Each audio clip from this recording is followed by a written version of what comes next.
ready to get it going? Yeah, let's get it going.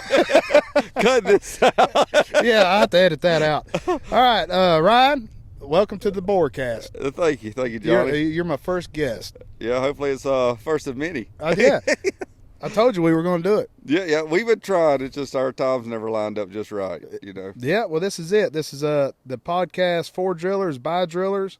And couldn't be a prettier day for it. Yeah, give the guys something to listen to while they're riding up and down the highways, heading to that next job. Yeah, we do it every day. Every day, and Joe Rogan gets old. He does. He don't talk about no drilling. So here we are. I don't want to go into that, but yeah. But all right, well, you were a Pioneer 1, so tell us about yourself. How long you been drilling? I started drilling when I was 18. I started down in Jacksonville on a small rig, TT4X Technologies. It's about the size of a 4-footer. It's got little 5-foot rods. Oh, cute little thing. Yeah. So we, I tell you this, when we started out, I made $460 a week, right? And I thought, man, I made it, Yeah. And if we hit 1,500 foot a week, and then we can count if we pull 2 2s, it would count as a $100 bonus if we hit 1,500 feet with that rig. So we were getting 1,500 feet come hell or high water. You know what I mean? 5 foot at a time. Yeah, baby. after taxes, you'd get $550. She's like, yeah, that was a good week. But I had to ride down there every day with Mark. That's when I met Mark through his stepson. I was probably 15 or so. And then I went to work for him after that. I sprayed pine trees for a year or two before I started drilling. Okay. So, and then after that, it's just been like a whirlwind of, I don't know, good decisions mixed with bad decisions that take you to where you are now, I guess. Life? Yeah. 08 hit, and then, they shut down. We were actually drilled out. And the inspector come on the job site, and he said, "You need to pull your rods back in." He was crying, and because they were losing their jobs also, and I've pulled drill rods back crying before. Yeah, but he come out. And he said, "We can't. We had we was pulling 4-inch that day. I'll never forget it." And we said, "We can't just go ahead and pull this in. We're literally the head sticking out of the ground. We were hooking it up." He said, "We don't know if we got enough money to pay you." He said, "No, you this is it." So we pulled the rods back out, loaded up, and that's when I come up to. Well, that's when I started drilling rock. Honestly, after that, I believe. Yeah, I did. I started drilling rock because then I took a break from it. We went up to Ocoee, Tennessee. You know where that's at? I ain't got a clue. It's right north of Dothan, I think. Georgia, Dalton, Georgia. What's the one north of here? There's a bunch north of here. What's the one with the carpet factories? That's a Calhoun or Dalton, maybe? Dalton. Yeah. Just north of Dalton over there. And we started working for Greg Wilder there. And did that for a while. And then I went back down to Jacksonville. And that's when I left him and went to Hinkles and McCoy. Yeah, a lot of drilling. Yeah, well, it gets, I can go on about this story for quite a while. Well, let's tell them about who you with now. I'm with Pioneer. I'm with Pioneer 1 now. I've been here 6 years, 5 years. Now, for those out there that don't know, what is Pioneer 1? We manufacture air hammers for HDD industry. We also have a line of fluids out, and we are in the process of the manual breakout wrenches. Mm-hmm. We have our own style coming out, and we already do the hydraulic set. Now they are PTAL wrenches, but we have the pump for it. I got a set. Yeah. They work great. We've been on many jobs where nothing else would break them. They do work good. They work. The main thing that we're looking into is I think the new update that we may do on that is a lot of customers have been requesting putting a gauge on them. Yeah. So I think we're gonna make it to where the new ones will have it, and then we'll offer a gauge for the existing ones. All right. Well, let's talk about your air hammer. Yeah. Now, I've run one once or twice. Yeah.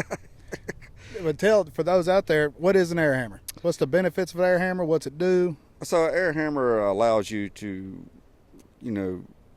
carry on through any types of rock, whether it be, slate, chert, limestone, granite, even cobble. It doesn't matter.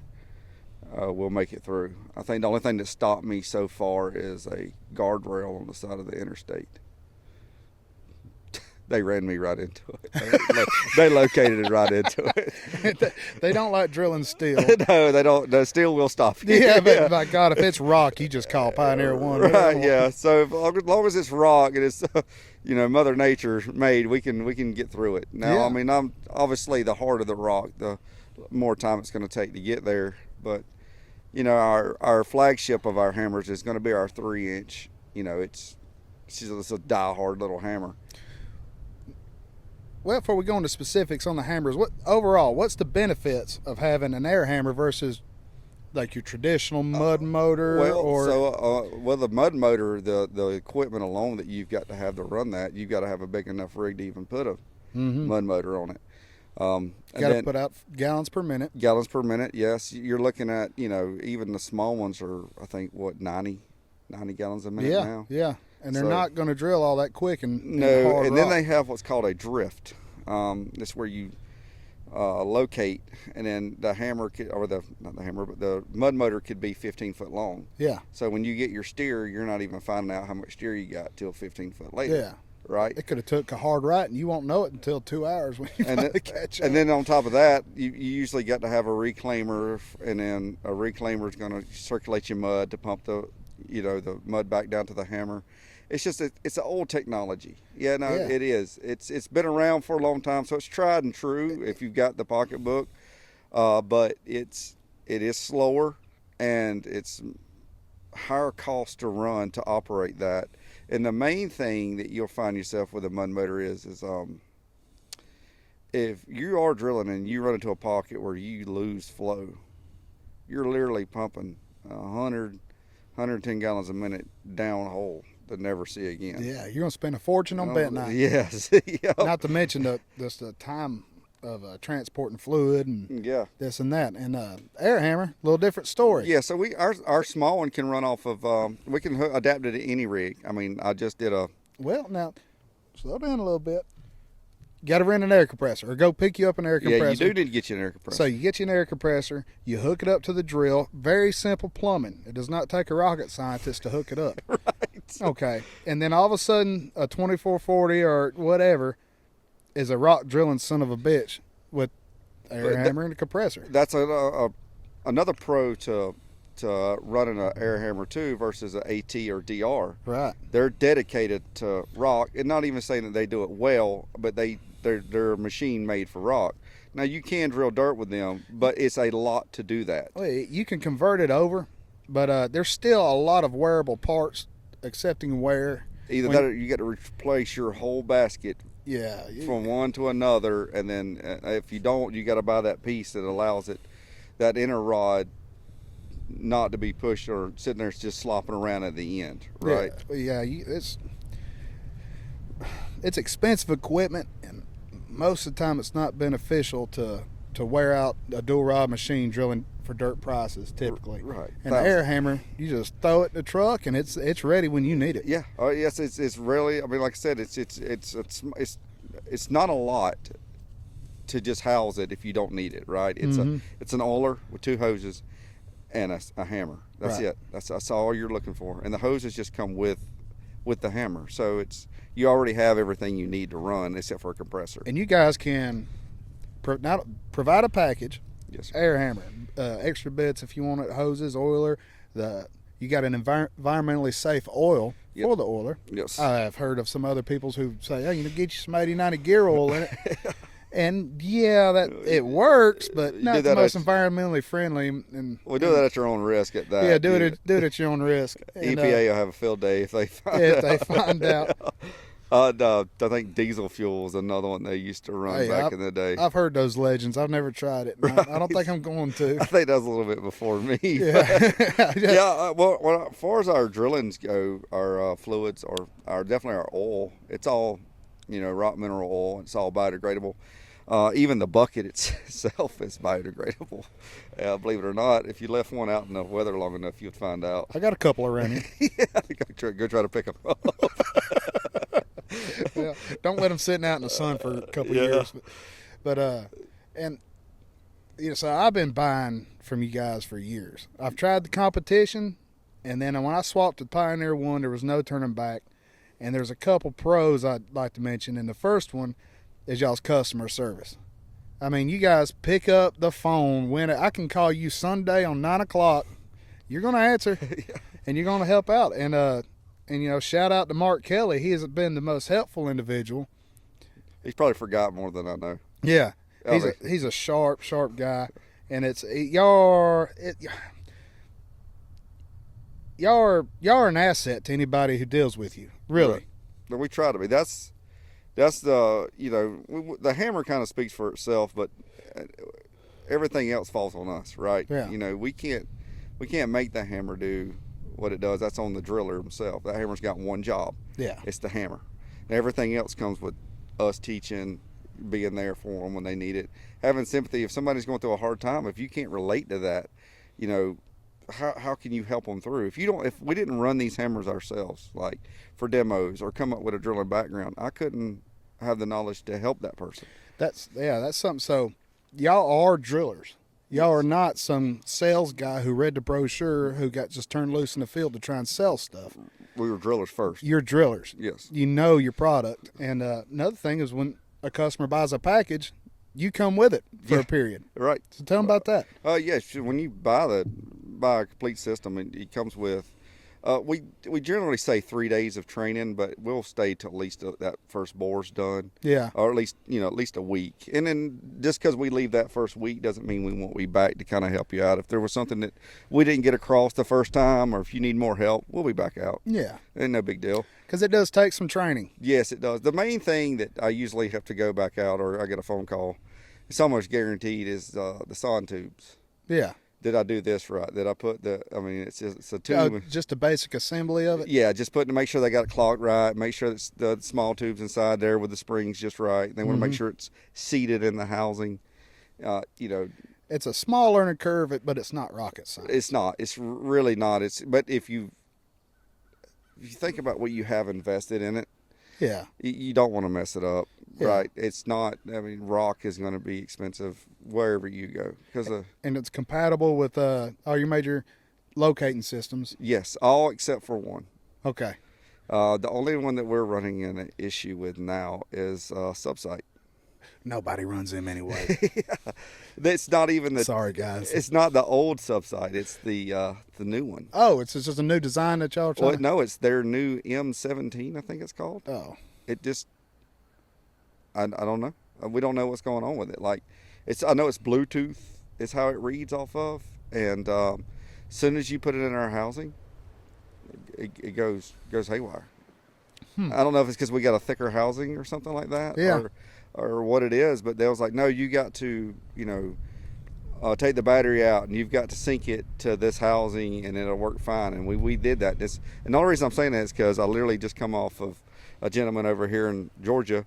And then I had another gentleman over in Alabama. We had the same issues, and we went through multiple sawns with both of them. That's interesting because we've never had the first issue. We slap a battery. Now, we do run the better batteries. Now, we don't go putting 2 Energizers in there. We actually buy a good... Yeah, so that's the buy once, cry once. Supercell battery. Yeah. Throw it in the sun. And well, I will say that Caleb called me the other day, and he's doing rechargeables. Yeah. And I told him that they do. I have ran them. Lasted a couple days. It did. Yeah. He's supposed to call me and never did. Yeah, rechargeables probably need to stay in the dirt. Okay, because I told him, I said I think they'll do good for like short shots. Yeah, but they tend to not want to hold their charge. They were on their way to punching out, and the battery died. I was like, well, yeah. I think I should have just bought the Supercell. Right. Worthy experiment though. Yeah. And, but we know, but but far as we can adapt to any rig. On the market, there's not a rig that I've run across. There's only one that I will not put one on. Not saying we hadn't ran it on there, but I won't do it again. Yeah, and that's a Toro. Well, you don't see many of those around. I know they're an oddball, but they're hydrostatic. They're a hydrostatic, kind of like your lawnmower. Yeah. So if you're going up a hill, you've got to give it full throttle on your lawnmower to get up that hill. There is no barely leaning on it. You got to get full throttle to give it moving and then let off to carry on. Same with that rig. You got to give it all she's got at first and then try to find out that, and then you end up light hammering. And I mean, I've wrecked a hammer. Yeah. Well, you know, but anywhere else, it's a badass tool. I mean, it really is. We have done some really impressive shots with y'all's air hammers. I put ours against anybody. Yeah. Without a doubt. It's bad boy, and I'm gonna tell you, I ain't gonna name the competition, but we did a job a couple years ago in Alabama, and we were drilling down a steep ass hill, and we had to just 12 o'clock the shit out of it to get back up, and it was tough, and we couldn't do it with the competition. Talked to you guys, y'all said, "Oh, ours will turn." Is this what I told you to lean on? Oh, lean on it. And I'm talking, we know what we're doing. This is not rookie error. With just the tightest little carves, most strategic turns we could do, and we might get a percent and a half in a 10-foot rod, and we just couldn't make the turns. And we got y'all's in there and learned to lean on it a little bit, and that some bitch will turn. Right. And I mean, we would go down these hills and just and nail it and come right up the other side in a very, very tight radius, and it did it. I think I'm probably rougher on our stuff than about anybody, right? I like to put them through their paces. Yeah, break, bleed, or blister. Yeah, so I want to find out. Yeah, I want to find out where the weak point is, you know, and to the point that, you know, sometimes it kind of benefits to my advantage because I just know just how far I can push this thing. Yeah.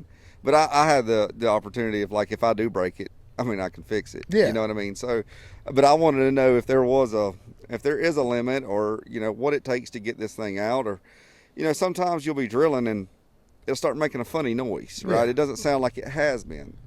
Well, I'll carry on, right? As long as I'm still advancing forward, I'm going to keep going, right? The main thing that I think scares people is when it does start doing that. Did I break something? Yeah. Did something go wrong? No, I think the formation has changed.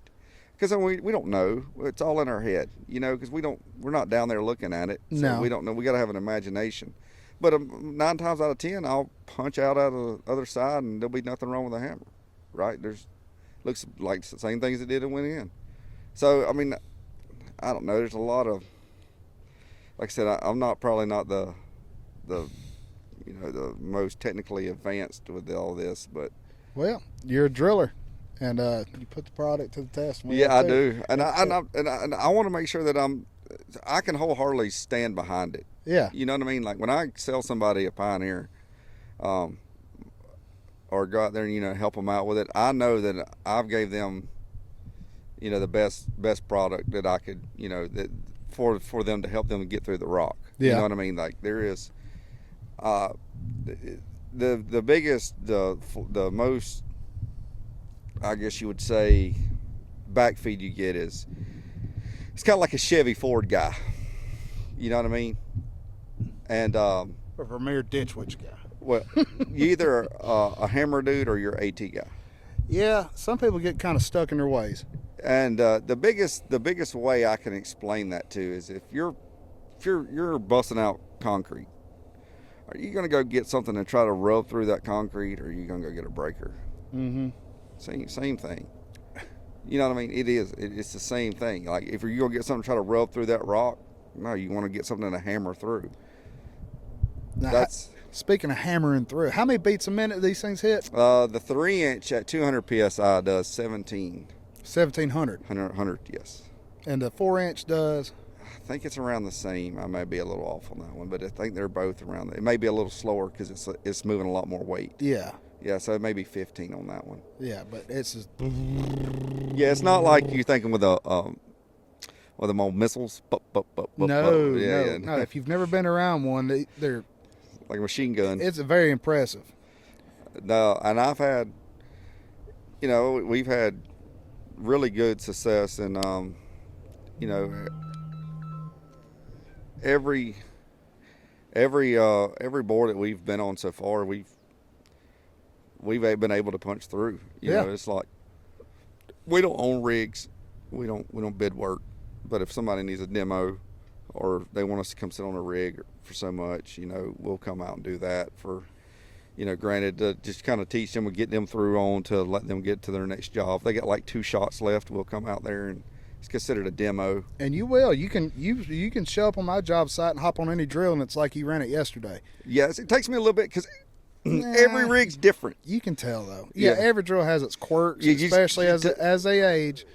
But, no, I've seen you come out. I mean, you've run my 2440. You've run a uni. Yeah, I ran the uni you sit on. Yeah. Yeah. Yeah. I ran it before you did. Yeah. But the point is you know what you're doing. Yeah. Well, so, I mean, there's not a rig out there that I don't think I've not seen. I mean, there's the maxi rigs, of course. We don't get to see them as often, but we have a hammer for them, too. They're a little bit harder to push out of the drill seat, I think. Right. We have a hammer for a maxi, though. I mean, we got an 8-inch that cuts 10 or 12 on the pilot. I'd like to see that. Mark actually went out on one. I think it was a 150, and he had an 8-inch on, and he said the rods on that 150 looked like noodles. They were just sitting there, just kind of flopping.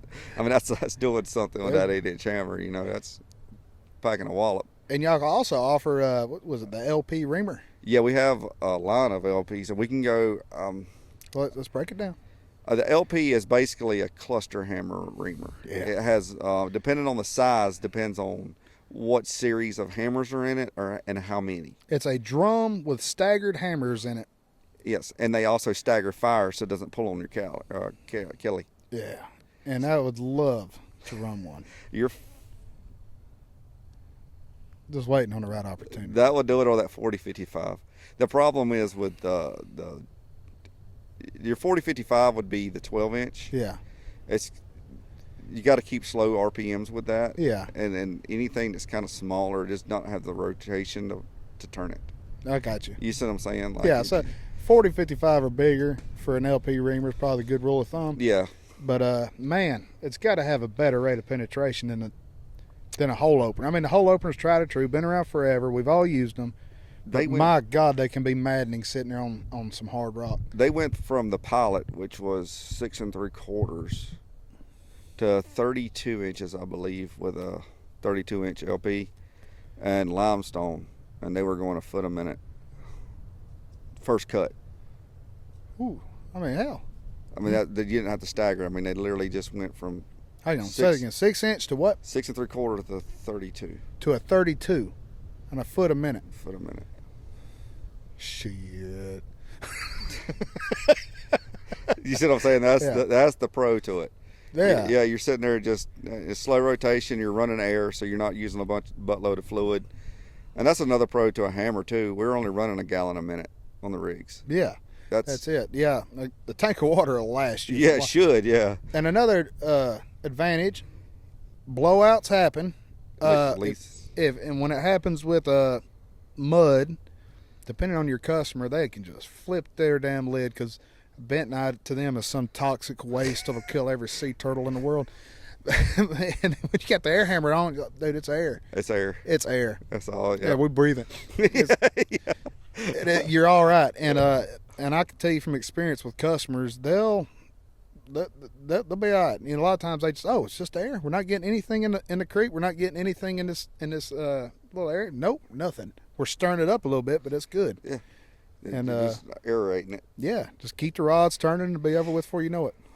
We hope in the future, and so like with a hammer though, you do carve to get your steer, and we can do 3 to 5% on average in 10 feet. That's our. Don't mind me. I'm just adjusting my microphone. I see that you're struggling with yours. Yeah, some of it keeps falling down. You don't see this on Joe Rogan.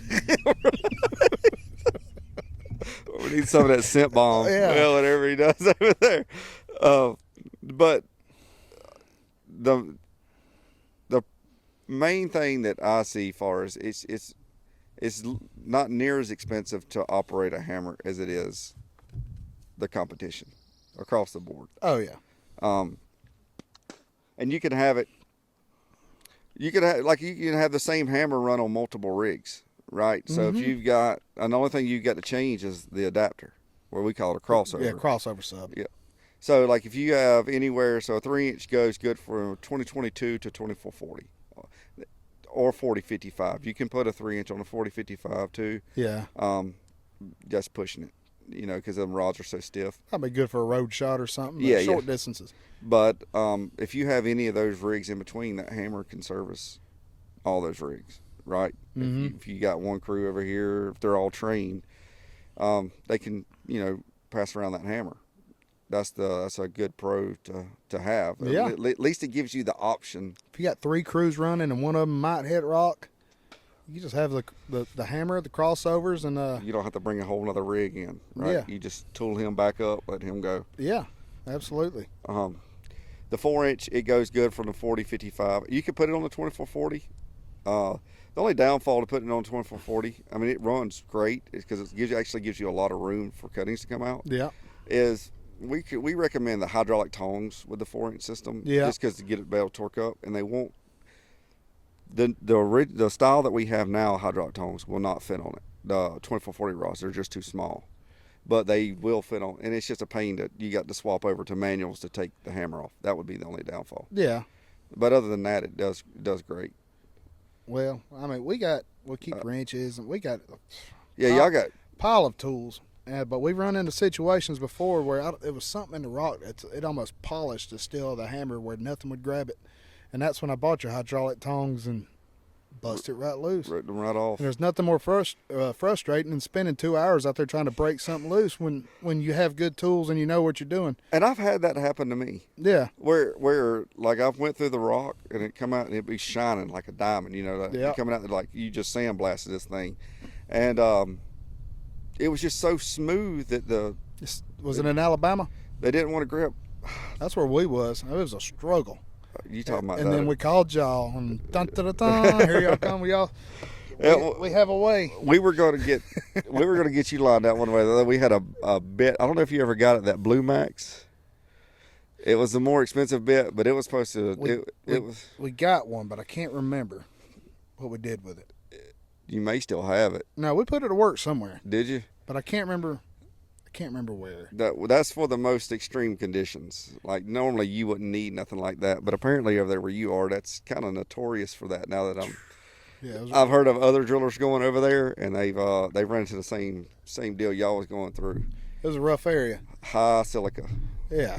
So, That's why I say you pet him once. he just loves you. But far as our system goes, we have them in stock. We have parts in stock. We can airdrop it to you, overnight a part to you. If I'm in the area, I'll drop it off to you. And I've called you before. And I said, man, I'm in a bind. We wore out a bit. And you're like, where you at? Yeah. You know what? Hang on. I'll take a detour. Meet me here. And next thing you know, we're back up and drilling. In other places, it's, man, you got to call a guy. And they're like, well, hang on. Let me get hold of the shipping department. And it's not like that with you guys. Mm-mm. And we're small business, so we get it. Yeah, and your shop is in Valdosta, Georgia. Valdosta. Yep. And we've made a couple trips down there just to, instead of waiting on shipping, we haul butt down there, and y'all stayed late before to help us out. We'll come in early or stay late. Yeah. And our phones are always on. Always on. Yeah. Always. Like I've been in the middle of the ocean before fishing. And people call me up, and I'll be like, what kind of fluid you running? What's it doing? What kind of air compressor are you running? Tell me about it. That's the main thing. So usually if something goes wrong downhole, I'll stop and look on the outside. Make sure everything's good on the out part. Make sure everything I've got going, I got air coming out. I've got, everything's pumping right. The rig's still, just nothing's blown off. Everything's still running. And then if the hammer still does not act right, I'll pull it back out to make sure everything's still, good on it. Yeah. The number one thing that causes, so the issue is bit shanking. That's a thing, but we really don't have that issue anymore. No, you don't. I'm not going to mention the name, but there was another hammer where we just flung bits off pretty regularly. It was a main failure we had out of it. And then when we bought y'all's, we noticed the actual neck of the, where the shaft of the bit. Lot thicker. Lot thicker. Yeah. Lot, Yeah, The worst thing for them is it holds up. Is light hammering. I don't know if it's like, so that bit is the point of impact. So a piston slaps the back of the bit hits the rock. If there's nothing in front, it's just coming to a dead stop. It's trying to basically pop the bit off, and it creates fractures inside there. But it's not a big problem. It's not a huge, no, not anymore. But I'm just saying, but that is the worst. If you're having issues, like if you do, honestly, I can't tell you the last time that we've got a phone call. And then we were talking about this the other day, that we've had somebody shank one off. Now, we've had them wear out, like people being cuttings, and they've put, how many ever feet on one, and it's just time for a new one. But as far as shanking one, it's been a minute. Yeah, they hold up really well in harder rock. Like granite, you would think, people ask me all the time, man, when you drill that granite, how many bits y'all go through? Not many. Yeah. No, it holds up well. It does. I think softer rock tears them up worse than the harder rock. Well, it's because they bury up. Yeah. The carbides. We have different styles for those. Yeah, so y'all offer different styles of bits. Yep. So the softer the rock. So this is how this works. So carbides that are on the front, you could set a house on them, then nothing happened to them. Mm-hmm. They can take direct weight. They don't like a shearing action, right? That's how they get ripped out. So if they bury into the rock and you turn, you'll rip one out. Mm-hmm. That's usually what happens to them. So usually the softer the rock, you want more aggressive carbide, so it chips that rock out and they're not burying into the rock. Right. So we have what's called a conical. It looks like the end of your pinky. Yep. And then we have semi-ballistic. It kind of looks like a road cone. Comes to a point, semi-point. I don't know if I've seen that one. Yes. That's for like slate and sandstone. It's the softest. The softest rock, you want the more aggressive bit. And they'll fly through there. It's like drilling with a dirt head. it gives you everything you want. So the last time I ran one was actually Jasper, Alabama, and I was just going around utilities with an air hammer. Yeah. So it was working really well. But there's times that the hardest rock I've been in through was probably Hendersonville, North Carolina. That's the hardest? It's the hardest I've seen. It was like an aqua blue granite. Ooh, rod times. About an hour. Okay, what size hammer? It was a 4-inch. Okay, how long was the rod? 10-foot rod, 15, 20? Yeah, 10 foot. But still, an hour-long rod and the hardest rock you've ever seen. I heard that rock was 50K. 50K PSI. Yes. Breaking. Yeah. For those who don't know what the hell that means. Yes. Yeah. I heard it. That's how hard that rock was. Now I don't know. I didn't see the test or But anything. still, an hour rod. Yes, it was. Some of them would be hour 20. Some of them would be an hour. But on average, you're. If that's the hardest rock you've ever encountered, and that's your rod times, that's pretty badass, I think. Yeah, that was. Throw a mud motor at that, you're gonna be put up a mailbox. Right. It happens. You're in business long enough, you're gonna get. Yeah, just as a joke. I've been there. Nothing goes right. Rods break or the voids happen and you get kicked off to the right. You know, we've been through all the bad shit. Running sand's a bitch. Yeah, sand in an air hammer. It's not what it's made for. Well, definitely running. When it just washes in on you and it collapses the hole behind you. Those are the worst conditions ever. We have hammers that run down there in Miami. Really? In coral. In that coral? Coral and limestone. There's rock down there. They're in coral, but it's highly abrasive. But they fly through it. Oh yeah, I bet you it beats it to pieces. Yeah, for sure. Mark, I got a phone call and he's like, "You need to go to Miami." I'm like, "For what?" What the hell am I going to do down there? There's coral down there. I didn't know that. Now, where all do y'all service? Worldwide. Or sell to worldwide? Just about it. So Eugene went to Australia this year. I went last year. Mark's been to Germany and Marshall Islands and Dubai and India and all that. He's been to all those foreign countries. We've got hammers everywhere. All over the world. Just about it, yeah. There's certain, as far as governmental places that we're not going to go. You probably need to stay out of. Yeah, we're not going to go venture off in that. Ukraine's on their own for a little while. Yeah. Live in China. I'm not, not going to catch me over there. Europe, I think I think we may have one over there, but if not, that's another market that we're going after. We're just a small company sitting right down here in South Georgia.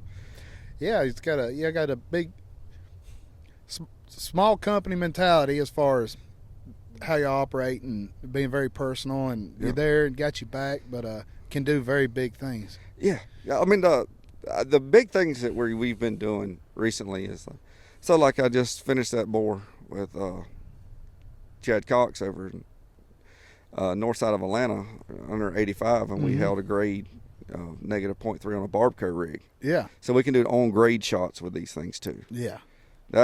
Those are fun because they're challenging. Yeah. Because I mean you got the target light in the back, and then you're also going up. We'll back them up with the DCI locator in case we lose light. Yeah.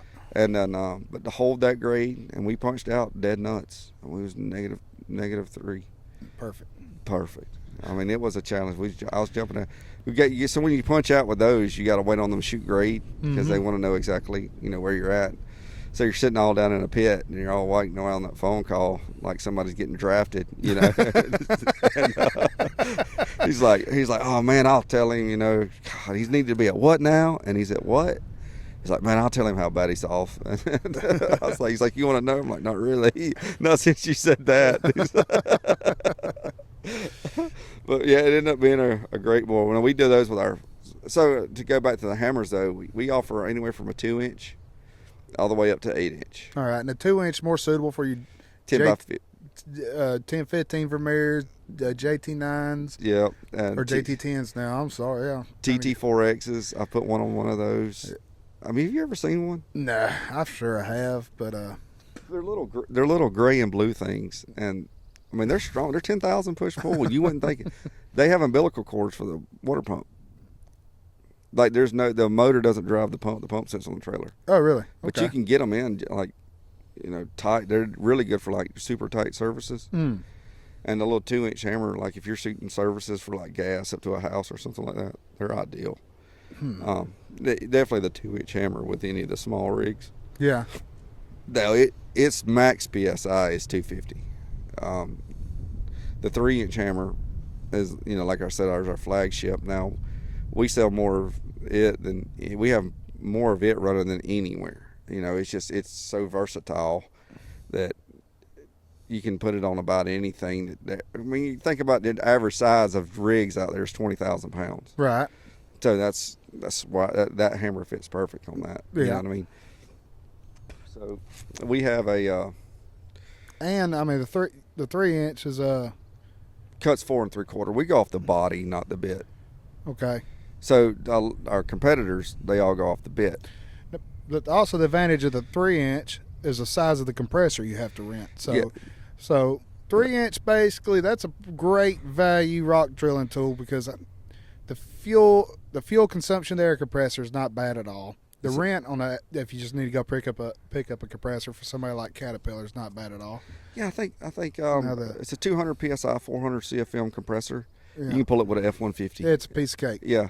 Now, as soon as you go up to that 4-inch, it's a different ball game. Now, the 4-inch can run off of that 200, 400, right? But you get into harder rock or, a little further out, you're probably going to have to step it up a little bit. Or if there's a lot of water. Yeah. A water weight will start smothering that smaller compressor. Now, I have been out with a 4-inch on a 200, 400 Solaire. I've been 3-inch? No, a 4-inch. Okay. I've been out 600 feet underwater with it. Now, that was a good bore. Yeah. No, but I'm just saying it's doable. Yeah. The average, if you could find the compressor, the greatest compressor to get with that is a 350, 750, the 4-inch. Yeah. It's just for the fuel consumption and rent. Now, I was told today, it's funny we're talking about this, that those compressors are harder to find now. They are. Because they're quit making them. Of course. But they are coming, they are in the works of coming back out with a model like that. Yeah, when I first started running air hammers, they were not hard to find. And here the past couple of years, it's been all the 1100, 1150 CFM. The big compressor, you're going to need at least, I got a Dodge 3500 and I can pull it, but she squats. Yeah. You know she's back there. So it's a pretty big compressor, but if you're looking for maximum efficiency, Yeah, so that big or go compressor, home. it put everything. You can even ream with that one. Oh, You know yeah. what I mean? That's if you need to ream with air, just leave everything hooked up and just go with it. It drops your fuel rate, or not your fuel, but your fluid rate down, Mm-hmm. and then ream with air. But still have some fluids going in. Yeah. That way you're not sitting there having to flood out your hole and everything else like that. If you're just sitting there, definitely if you're struggling to get water.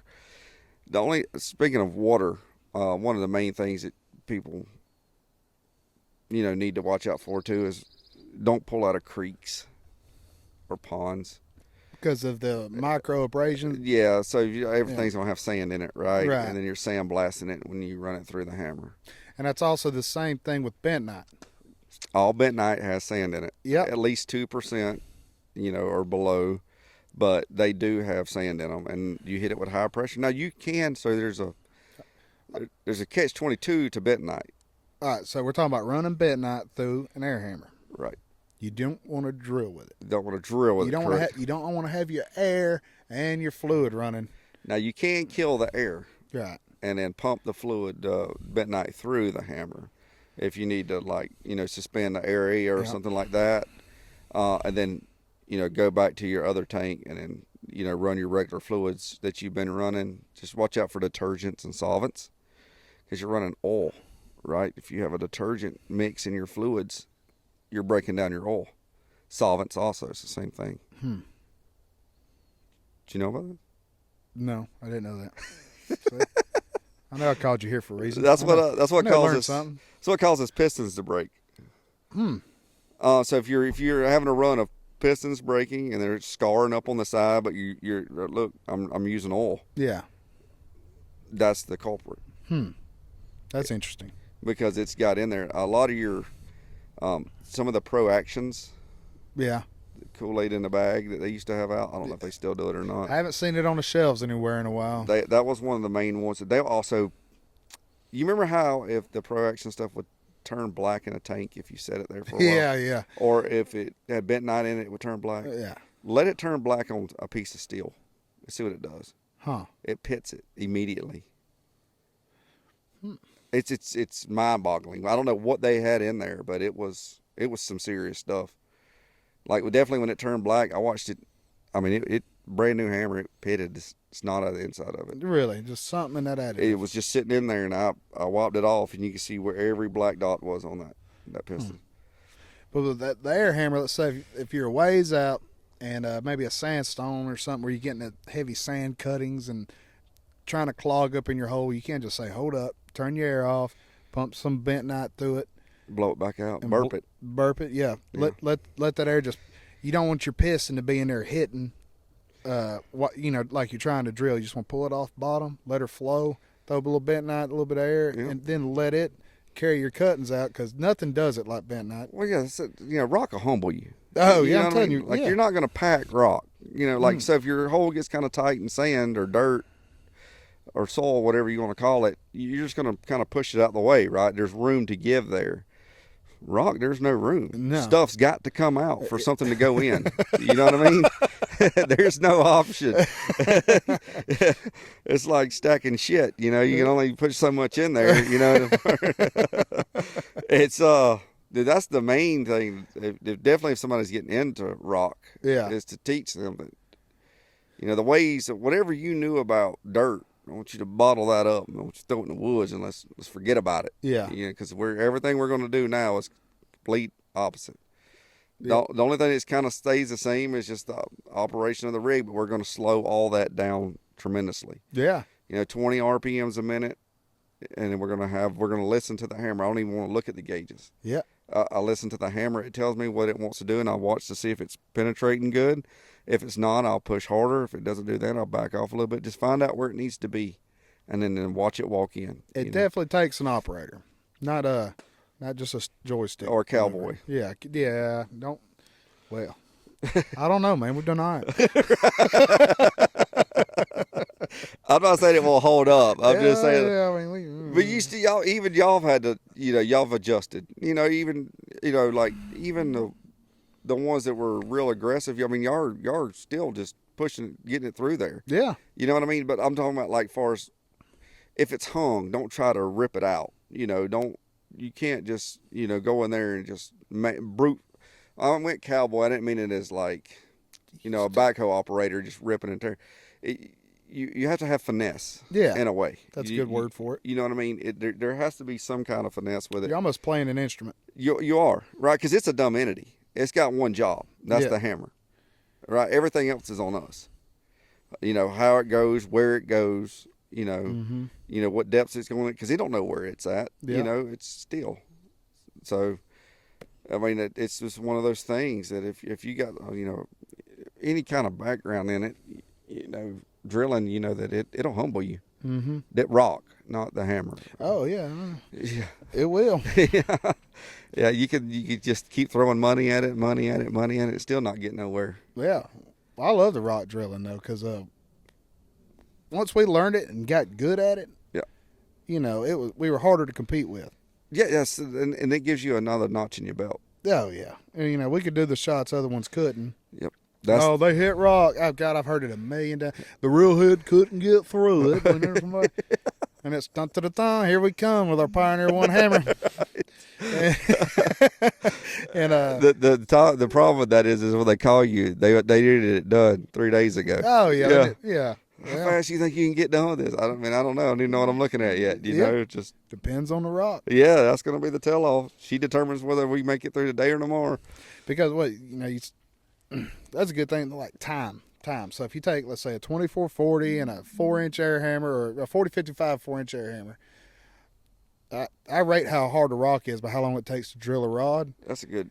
And most of the time, a granite, I'm talking Stone Mountain, Georgia granite, we can drill 10 foot in typically 45 minutes. Yeah.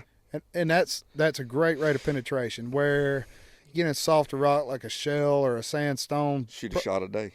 Oh yeah, I mean, there's been times where it was rock, but we just buzzed right on through it and looked like heroes. Abrasive rock, was it explode almost when you hit it? Mm-hmm. Those are the ones you can really get through. Like, you're not going to rub that. It needs that punch to blow it out the way. Those are the ones that the hammer really shines through. And the ways you can tell those a lot of times is, say you drilled a 500-foot shot out in 2 days, right? Mm-hmm. And then you put a reamer on, and then you sit there for 3 weeks. Yeah. You see what I'm saying? Or a hole opener. Yeah. Because it's fracturing as it's coming through, so you're basically rubbing it in a way. You know what I mean? But it doesn't have that explosion like when that hammer was, hitting it. Yeah. That's a good way that I can determine. That's the thing. We could talk about the past. We can talk, where we're going. The future, where we're going. Yeah. So we're wanting to come out with. We've been working on a hammer that rotates by itself, so that'd do away with carbon. Okay, so for those of you that don't know, if you have an air hammer on and you're drilling, all right, it's time to bring it up. You got, let's say, grab 2% of pitch. You put it at 12 o'clock and you rock it left and right. Yep. Left and right. Now, how much left and right just depends. It takes finesse, takes a little practice in each formation of rock. See what works for you. But y'all, that's why you say it takes finesse and it requires an operator. Yes. But y'all are developing a system. A hammer that will rotate. Well, we actually. When you say rotate, you mean the bit rotates. The bit rotates. The bit rotates, so you can hold it stationary 12 o'clock and push, and you'll have the penetration rates of an air hammer with the simplicity of mud motor. Right. Just have to, when you push in, pull back out, and then your rotation that the drill will do will actually go down tremendously too, because it's already the bit's already rotating. So you're barely turning that rod now. Yeah. Because it's spinning too. So now you're double spinning that bit. Yeah. We've taken one out and we did the bore with it. I want to play. Of course, it was it was a prototype, so it was big, small pins there, here, all over the place, and there was just things that we didn't like. We don't want to send a product out that we're not happy with. Yeah, you're not going to send out your experiment or your something that's not finished. You know what I mean? Just to get it out there, it's not going to happen. Work out the the kinks and the bugs, Right. and then it's ready to go out on the market. And But that'll be an exciting piece of tooling there. yeah. So maybe in the future that would be something that we can come down. Of course, all that takes time. Yeah. It's not. We're a small company, so it's even slower. We have to. We don't have enough manpower to dedicate one dude to that. If we did, it would probably go a lot quicker. But we all wear different hats. You're too busy helping your customers. We do like so. I mean, Yeah, you'll be going to one place a lot of times, and something to come up, and they'll want to postpone. And then, like, by the time you turned around to go somewhere else, you've already got a phone call. Hey, man. Yeah. Scheduling's difficult. Yeah. You think you could be here? Like, 2 weeks. That's I'm booked up, but that's me. So there's 3 of us. So just because I can't get there doesn't mean somebody else can't. So we all have our own customer list. Like everybody's our customer that owns a Pioneer hammer, but we do have ones that usually have their own. There's three techs in the field at all time. 4 if we need one.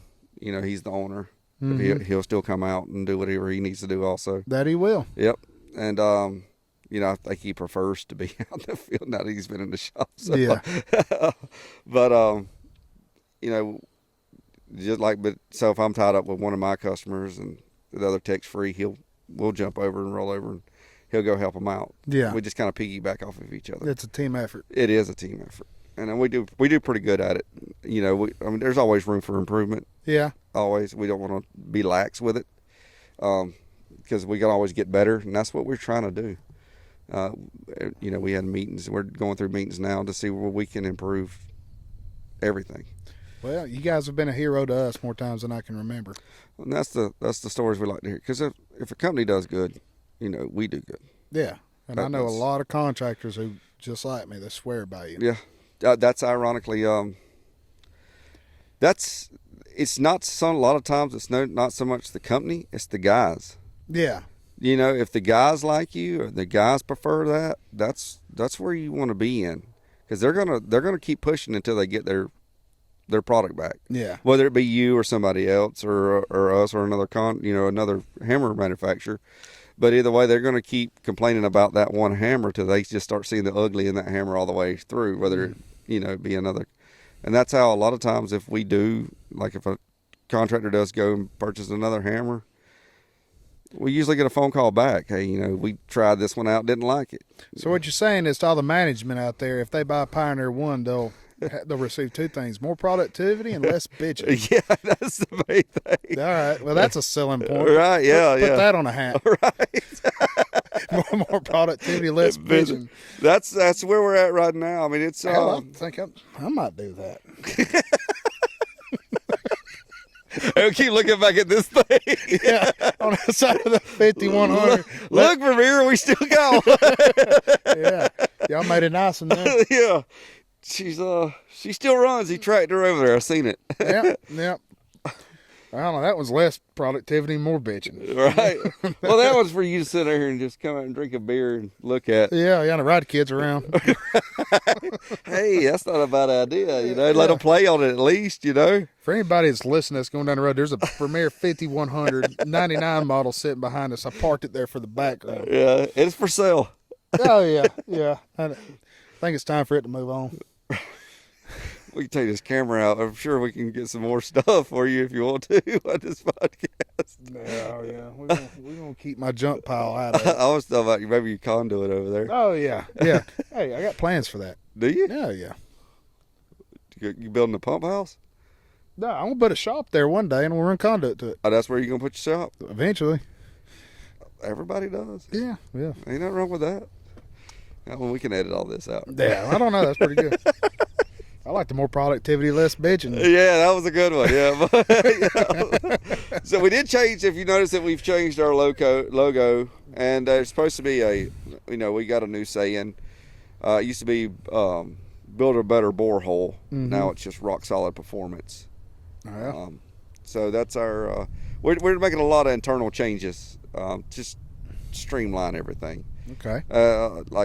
Nothing runs better than a well-oiled machine. Yeah, and that's that's probably something worth talking about. Is the pride Mark has taken in keeping his costs under control for his customers. I don't think we've raised prices in 4 years now. Yeah, that's very impressive in a time of high inflation. We've had to do a lot. We brought a lot of it in house, like the control boxes. During COVID, they used to be gray and blue, but during COVID, they quit manufacturing them. Yeah.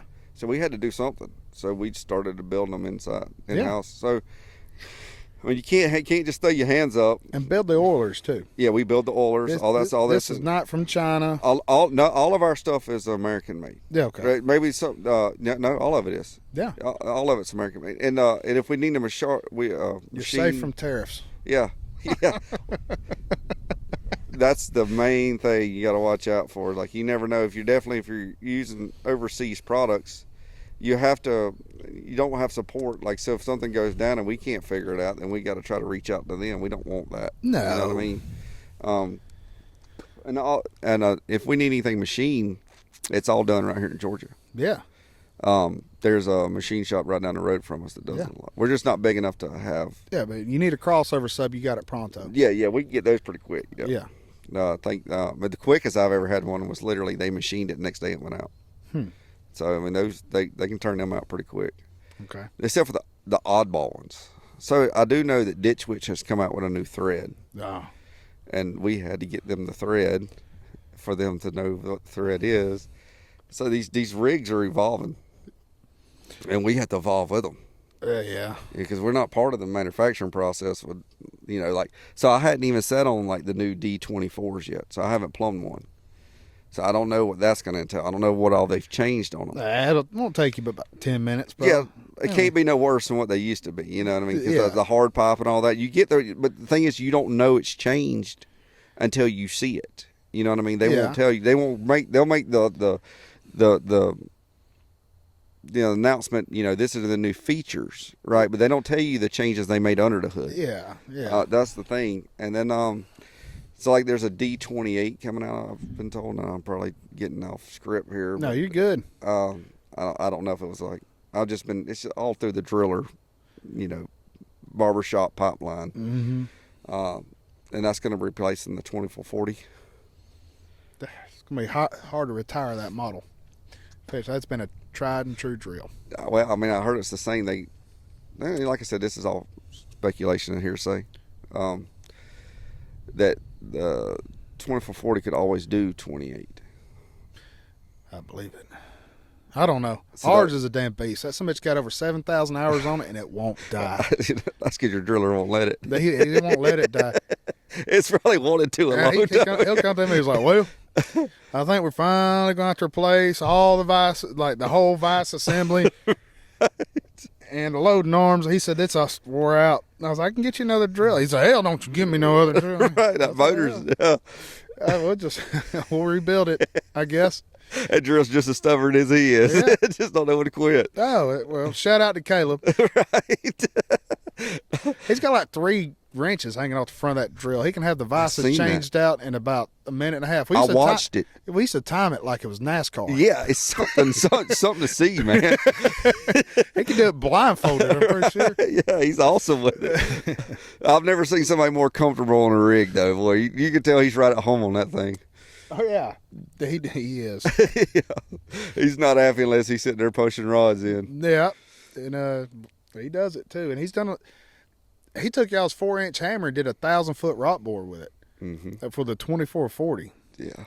That's a pretty impressive shot for that size of machine. That's solid rock. Stretching its legs out. And it was conduit stubbed up on top of the hill. He was scratching the conduit pretty much when it come out of the ground. Oh, really? Right on the damn money. He got off the drill and went, those are the ones that we keep going back for. Yeah. That's why we stay in it. I was like, I think that'd have been easier with a bigger drill. What do you think? He's like, you probably right. Yeah, he got it though. Yeah, that's all that matters, man. He got it done. And then you get to that. So people like Caleb, they make this job fun. Yeah. You know what I mean? Because you can go out there and, how's it going? I got this. Why don't y'all do this? And he keeps reminding, like, we're wearing them. He stayed on me about these hats. You know, and I'd go in there and complain about these hats. But it's the little things that, like, everybody that tells me, you know, won't y'all do this? Won't y'all do that? I promise you. I go back and I tell that when we have meetings, that's the first things I bring up is this is what they're saying in the field. So, like, we've made another change that we are now offering carts with the oilers. Okay. So, like, little things. Which, let's be honest, they're made out of aluminum. They're not heavy. They're Compared not. to the competition, man, they are not hard to pick up and throw in the back of a truck. Yeah, they're not made out of steel, and they're non-pressurized. They're not pressurized, so your labor can add oil as you're drilling. Yes. And you hear it back to psst. Yep. Yeah. But talking with you that day, and I was asking you when we were sitting there drilling, and I was like, would you like a cart with these? And you was like, well, yeah, I would like a cart with mine. Yeah. And, it does make it nicer, right? We're all looking for, so it's not so much that it doesn't weigh a lot or nothing like that, but everybody wants convenience. Yeah. And it does make it convenient to be able to just roll it around versus picking it up. It takes one guy versus two. Right? You can pick it up by yourself, but it's awkward. Right? Yeah, but it's not bad. It's not bad. It's like a box. Yeah. Right. And y'all offer the hoses that are lay flat. So compared to the big bulky yellow ones, you can roll them up, stick them in the toolbox, and look. Your oilers lightweight, put it out of the way. Yeah, I was always impressed about how much thought y'all put into every detail, even something as simple as whip checks. Yeah. So Mark figured that out. Yeah. That the steel cable ones that we used to always use? Wow, the pretty ones that everybody uses? Yeah. Yeah. Do you know they're only rated for 150 PSI? No, I did not. That's why the straps, the ones that we use now, they're rated for 750. And they don't they won't booger up your fingers with barbs coming out of it or anything else? They're easy to take off with rubber grommet. You slide it back, slide them off. Yeah. They're easy. A lot of thought in every detail. Yes, sir. And that's one thing I've always appreciated. And we're always thinking outside the box, try to make it, things that would make this easier. Because the hardest part about hammering really is setting up, breaking down. Once you're running the rig, it's just operation, right? I'm talking about as far as manual labor. Yeah, but it's not bad. It's not bad, but we're always thinking about. It's a lot easier to set up than a damn reclaimer. Oh yeah, no doubt. I'm not saying that. Yeah. I'm not. But we're always trying to think of the small things. You're talking about the detail. Even like just simple as just, hey, there's a hammer over here. We can't really get to it. We made a hammer handler that will go on your Mini that will pick that up and then bring it to you because you can spin the hammer in the handler. Okay. You see what I'm saying? Little things. Yeah. That makes it just that much easier. Yeah. That's what we're always going for. Striving to. You sit idle, man, and shit's going to pass you by. Somebody else is going to come up with it. Yeah. You know what I mean? That's the main thing. We're always trying to advance these hammers, make them better, faster, stronger. Everything we can do. I mean, from where we come from, we had our Pioneer's very first hammer was like an A model. Then we had a B, and then we had an R, and now we have a CR. So we're constantly evolving these hammers. Yeah. So how can we improve just a little bit more? Yeah. That's awesome. Always a little innovation. Yeah. So I mean, like, we're definitely not running the same ones that we started with. That's for sure. We're hitting harder and faster than we ever have. Yeah. And then we're wanting to pass one day that we get it figured out, we'll pass these hammers and even harder and faster and stronger than the last one. Yeah. And then not have to carve. That's the next goal. Yeah. Pioneer. The pioneers. Yeah. So, but it's, we're always trying to innovate, and then it makes it ease of operation. If you can not have to carve anymore, mm-hmm. and then just push. Because even with auto carve, let's hit on this a little bit. Okay, here we go. Even with auto carve, it has a delay on the smaller rigs. Like, so if you ever notice when it rolls to you, when it goes away from you, tries to come back, there's a slight pause, right? Then it comes back. I don't know, never used it. I'm old school. I am too, but a lot of people do. And I know you can kind of tell when you go on a job site if that's what they've been using. And it's usually your younger generation that's come up on rigs that already had them. Yeah. That really depend on them because they didn't ever have to get into hard dirt or clay and then have to work that rod to get through there or anything because we didn't have auto carve when we first started, right? None of that was. No. Yeah. I learned on something like that. Yeah. So you didn't have none of that. And so we're kind of, the auto carver create it always makes it, when you try to roll back into it, it makes it a little more aggressive to try to rotate out that turn. Do you see what I'm saying? Like, I call it a lip. Mark calls it an oblong hole, right? Because when you're carving, you kind of off carve a little bit, right? So it's not keeping it doesn't give it time to keep that lip going, in my mind, right? And if I can off carve a little bit, I can knock that bottom out and keep going further and further and get better steer. Yeah. And that's all technical stuff I'm getting into now. Just stuff that I run into that. That'd be better to explain to people in person, I think, with a hammer in front of you. That's one of those things. It's you got to see it to know what I'm talking about. Yeah. You know what I mean? It's an easy fix. You know, it's not nothing, because I'm no rocket scientist by no means. And if I can go out here and do this stuff, surely anybody else can. Yeah, somebody. You know what I mean? Because I'm not no grand, master driller at this. I mean, if I can do it, I mean, it's not hard. You just kind of got to just take your time and figure out what you got. You know what I mean? We can work through it. I think you're more competent than you realize. That's not this. It can't be this hard. Look, buddy, we're drillers. You know what I mean? I mean, at the end of the day, we're punching holes in the ground. I don't know. I meet some guys out in the field. I don't know how they crunk up their damn machine. Damn, here I go. Mama stood too close to the microwave. It nicked me. They's licking their windows on the way to the job site. No, there's some people out there, but I'm talking about anybody with any kind of common sense. I know it's not so common no more, but it's still like you can pick it up. It's very teachable. If you're an operator, yes, a true operator. If you're an operator that can run equipment, you can handle an air hammer any day of the week. It's not. Yeah, like I said, I'm not. If you can't run an excavator and you've been on it for a couple years, you probably you might want to stick to I want to stay away from rock, shoveling dirt. Yeah, but that's I just don't want to overcomplicate it. You know what I'm saying? Because it's not. This is nothing. We're really talking about like tips and tricks to kind of make it easier. Yeah. And this thing is not hard to operate. Yeah. It's not. It's really it's just slow operation, fast. That's the word I'm looking for. It produces faster and rock. I mean, you're only going to get through there so fast, right? And depending on rock. Yeah. Unless you got a C4 or something like that, you want to blast it and dig it, then go ahead. Still probably going to take you longer because then you got to dig it out and then blast it and hammer it.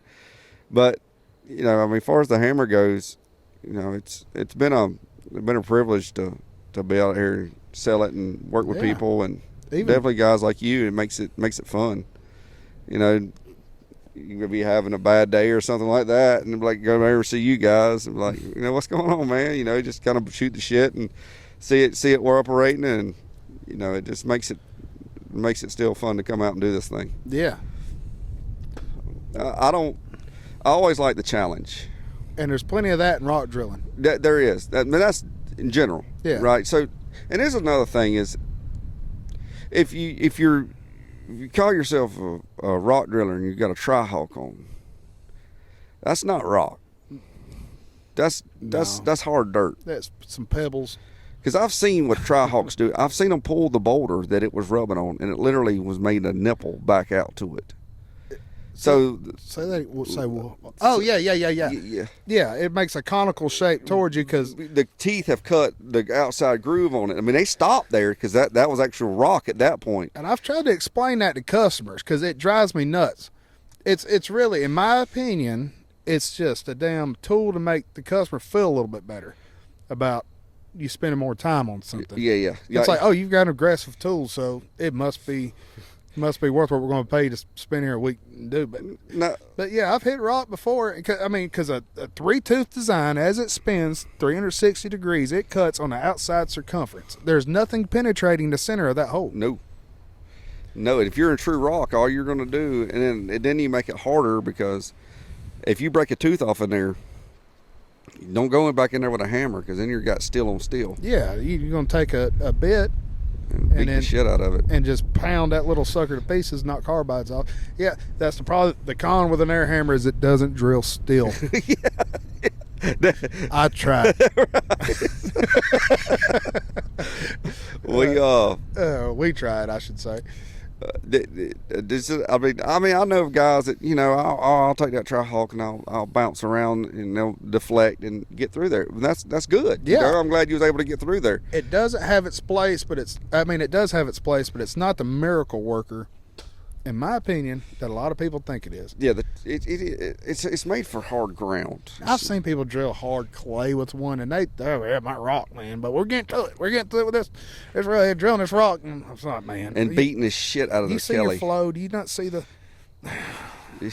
And the Kelly's sitting there flopping back and forth because they've beat the snot out of it. Yeah. You know what I'm saying? And that's $16,000 almost to replace one of those. Depending on the rig. And that's another good point that I've heard before I purchased an air hammer. I've heard people say, "Man, the air hammer will just beat the hell out of the carriage, and it gets hot and everything just starts going out."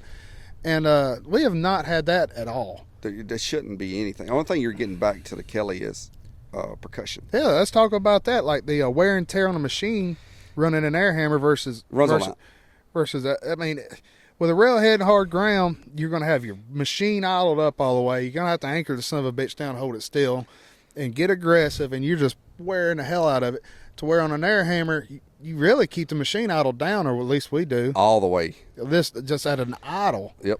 And just don't even anchor.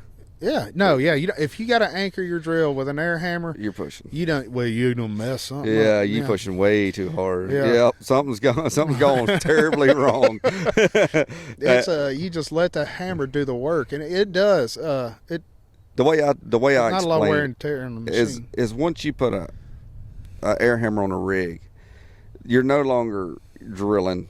That rig is no longer doing the work. It's just toting the hammer. Yeah. You're literally just steering. It's doing the work. The hammer's doing all the work. You're feeding it slack. Yeah, the rig is just simply steering it and it's showing it where to go. That's all it's doing. Feeding it air. Mm-hmm. I mean, it's a nice tool. Yeah. It is a very nice tool to have in your arsenal. You ain't got to worry about 150 gallons a minute blowing up out there and trying to get you back to it. You what else you not have to? You ain't got to worry about that inner rod ting of a coupler breaking. Oh gosh dang it, start tripping back. Check everyone. Usually when it comes to the the guys ask me the pros and cons of ATs versus the hammer, and then I was like, yeah, but they both got their place. The hammer does really good and hard stuff, and the AT does good and softer stuff, and the hammer won't steer through dirt with it. No, it will. It damn sure will. It'll go right through it just as good as that AT or better. Yeah. I think they say that as a selling point. Yeah, I don't stop. The hammer doesn't stop when you hit something harder, right? That AT will stop. Now, I've been told, and I don't know what the truth is, that an AT rig will stall out at anything harder than 20,000 psi rock. I ran a 100 AT for a year, and we were successful with it, but it would not penetrate as quickly as an air hammer, not even close. Yeah. And the inner rods on that system. Now this has been a while now. It's been 8 or 9 years since I sat on that drill, but yeah, if you were 800 foot out and all of a sudden you heard a ding, figure out which one it was. Your inner rod torque fell. You're like, gosh almighty, and it's the most frustrating thing. Pull one rod back, check it. Yeah. Pull back another one, check it. Then yeah, it's nice not to have to deal with that no more. Yeah.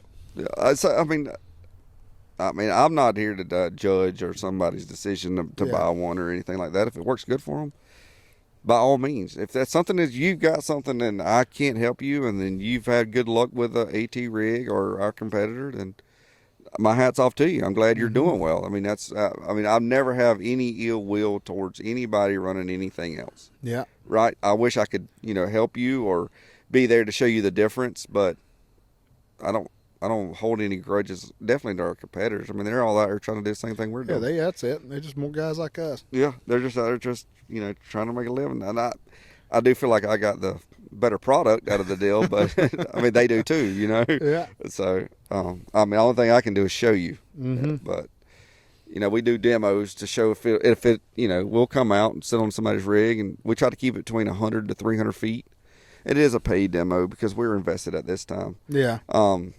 I'm sure it's reasonable. But it is, and if they buy a system, it's free. Oh, you just knocked that off the system cost. Okay. Yeah, we don't even. The system cost is still the same, but they don't owe for the demo no more. Okay. So that's completely Yeah. So, but anything we get out, somebody comes up and they're like, yeah, I want to think about buying this hammer.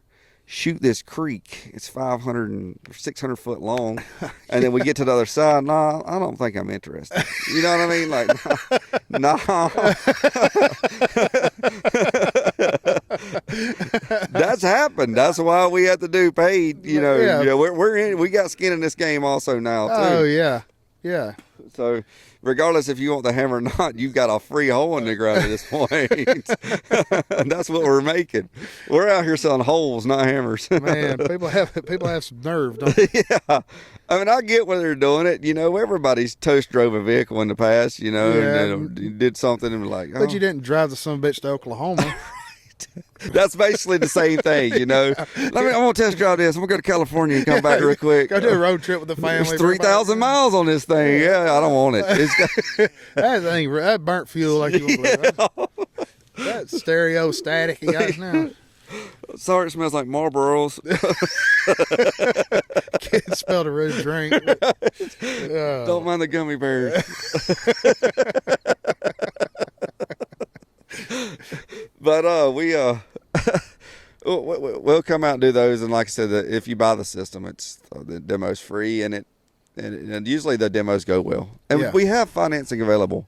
It's not us; we don't do the financing. We just have a lady who does the financing for us. Well, I mean that's awesome. Yes. So it makes it easy. I've been, in that position before. Well, when I was first getting started, I wish I knew that. Yeah. I mean, there was once upon a time where that air hammer cost was a fortune to somebody who was getting started in the business. Yep. And meanwhile, we were in Birmingham, Railhead, not getting the damn thing done, and all the other crews, would you believe, was running Pioneer 1.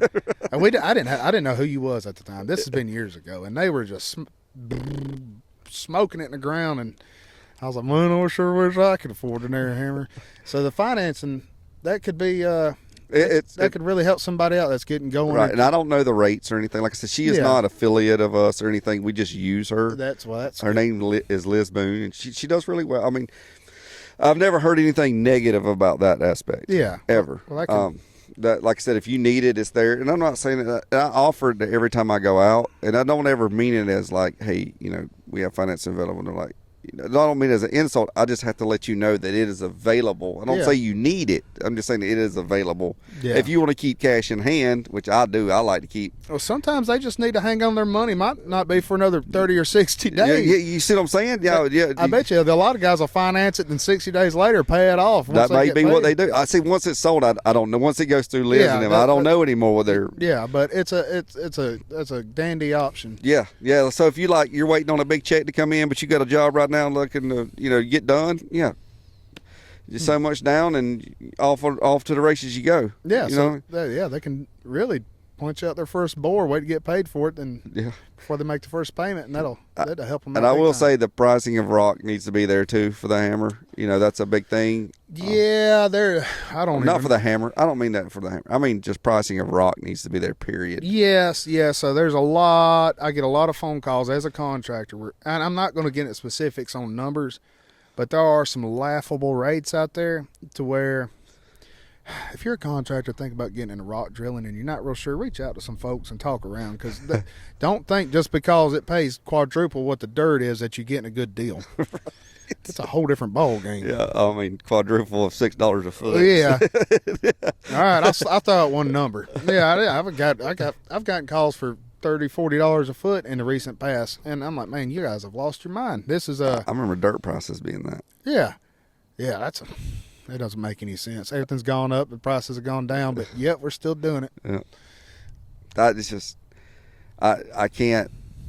That's the main thing that I look out for is somebody that's already, the price is not there for them to do it. Yeah. And then they won't, because then it already makes for an ugly relationship, because the hammer's going as fast as it's going to go. We're not drilling 400 foot a day in granite. What's the problem, Ryan? Yeah, we ain't making money.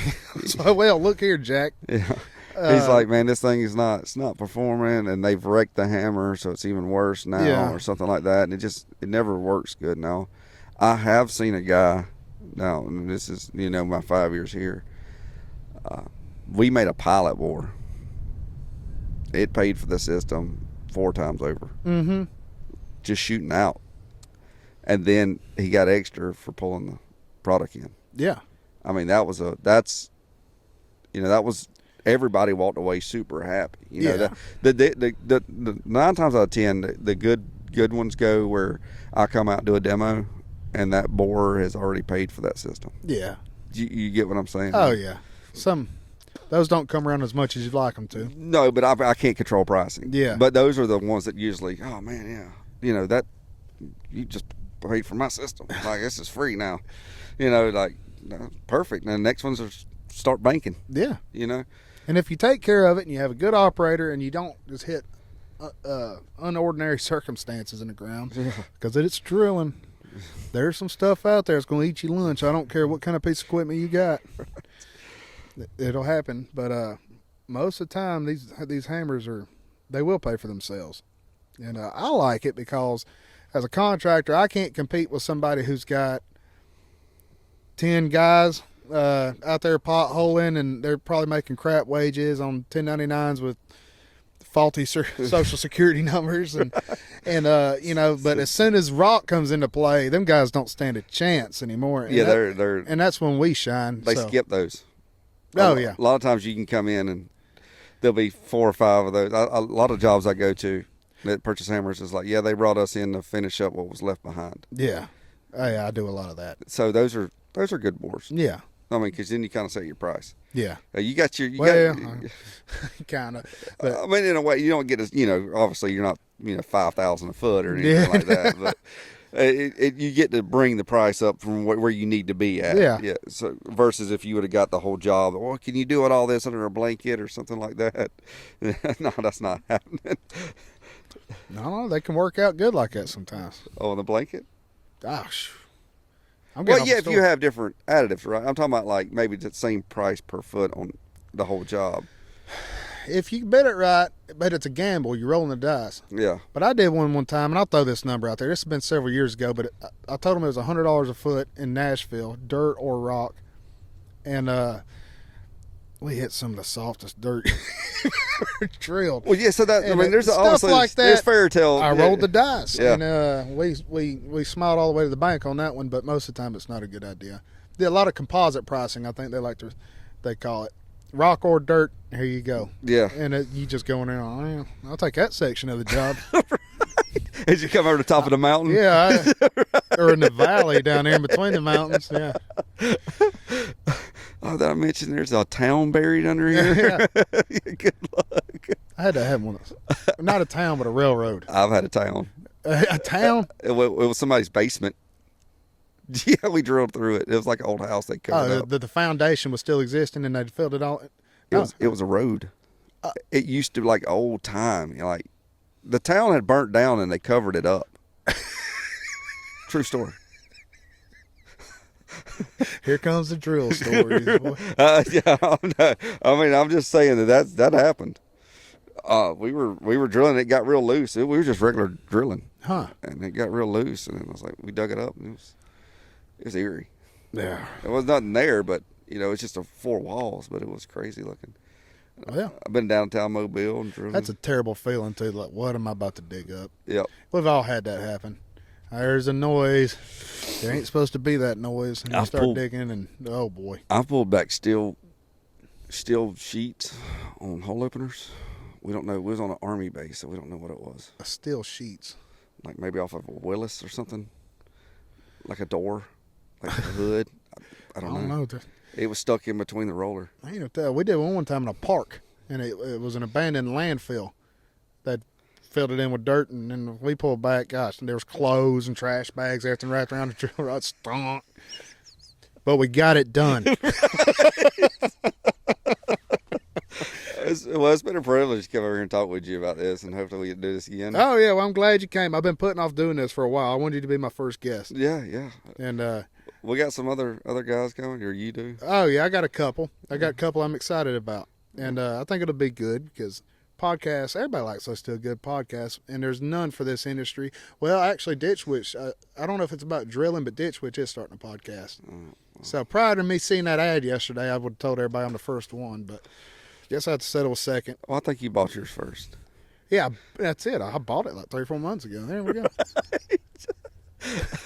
Just because you just by yourself in a basement, it don't matter. I had to practice. But no, it's hopefully it does good, man. No, we'll see. We'll see. And if we come out with anything new, I'll definitely come on back. Yeah. There's always something to talk about. Oh yeah, I can go on for days with this. Yeah. Well, all right, Ryan. Well, I appreciate it, man, and we'll see you next time. Thank you, Johnny. See